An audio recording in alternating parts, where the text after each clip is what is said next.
সবাই প্রথমে দেখো, পরীক্ষায় অঙ্কটা আসবে, প্রশ্ন থাকবে বৈধতার আকারগত প্রমাণ গঠন করো। তখন এই অঙ্কটা তোমাদের করতে হবে। এই অঙ্ক করার জন্য সর্বপ্রথম তোমাদের লক্ষ্য হবে প্রমাণের দিকে তাকানো। প্রমাণটাই কি চেয়েছে? প্রমাণটাই ডি চেয়েছে।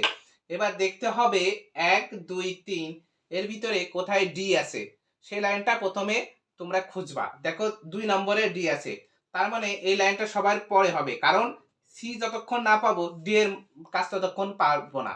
কারণ আমরা সিটারে পি ধরেছি, পি হবে, আর ডিটা মনে মনে হচ্ছে কিউ। এই পি ভেল কিউ এর সূত্র আছে, কিন্তু আগে আমাদের লাগবে সি। তাহলে সি এর কাছে যাওয়ার আগে আমরা দেখব 1 নম্বর থেকে আমরা করতে পারছি কিনা।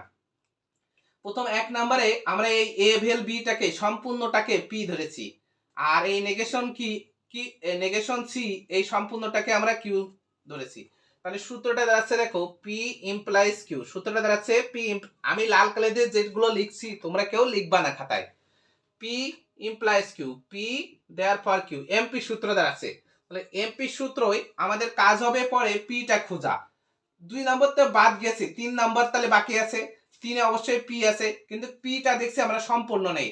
সম্পূর্ণটা কি? পি এ ভেল বি, কিন্তু আছে কি? শুধু এ। তাহলে শুধু এ থাকলে তো হচ্ছে না, তার জন্য আমাদের সম্পূর্ণটা লাগবে, এ ভেল বি। এখন আমাদের একটা পাওয়ার আছে, পাওয়ার মানে আমাদের একটা ক্ষমতা আছে, যে ক্ষমতার বলে আমরা ভেল থাকলে যা খুশি তাই অ্যাড করে দিতে পারি।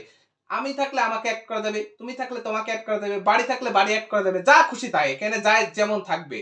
অঙ্ক মিলানোর সুবিধার্থে আমরা যা খুশি তাই অ্যাড করতে পারবো মিল রেখে। তাহলে দেখো আমাদের একটা সূত্র আছে না, এমন P therefore P vel Q. সূত্রটার নাম কি? অ্যাডিশন। সূত্রটার নাম কি? অ্যাডিশন, সংক্ষেপে বলবো অ্যাড।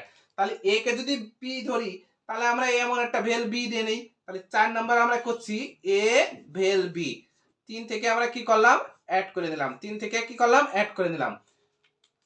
এইবার দেখো এইটা পি আছে, এটা কিউ আছে, আর এই সম্পূর্ণটা তখন পি যাচ্ছে। তাহলে সূত্রটা কি যাচ্ছে? দেখো পি ইমপ্লাইজ কিউ।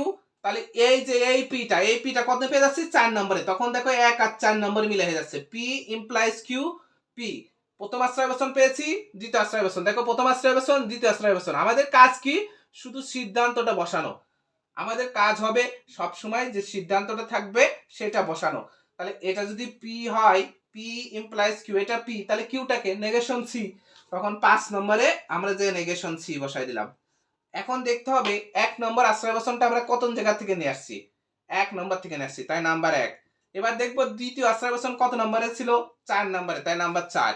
এবার এটা তো একটা সূত্রের মাধ্যমে আছে, সেই সূত্রের মাধ্যমটা কি? সি, নাম কি? এমপি। তাই লিখে দিলাম আমরা 1 4 মিলে এমপি।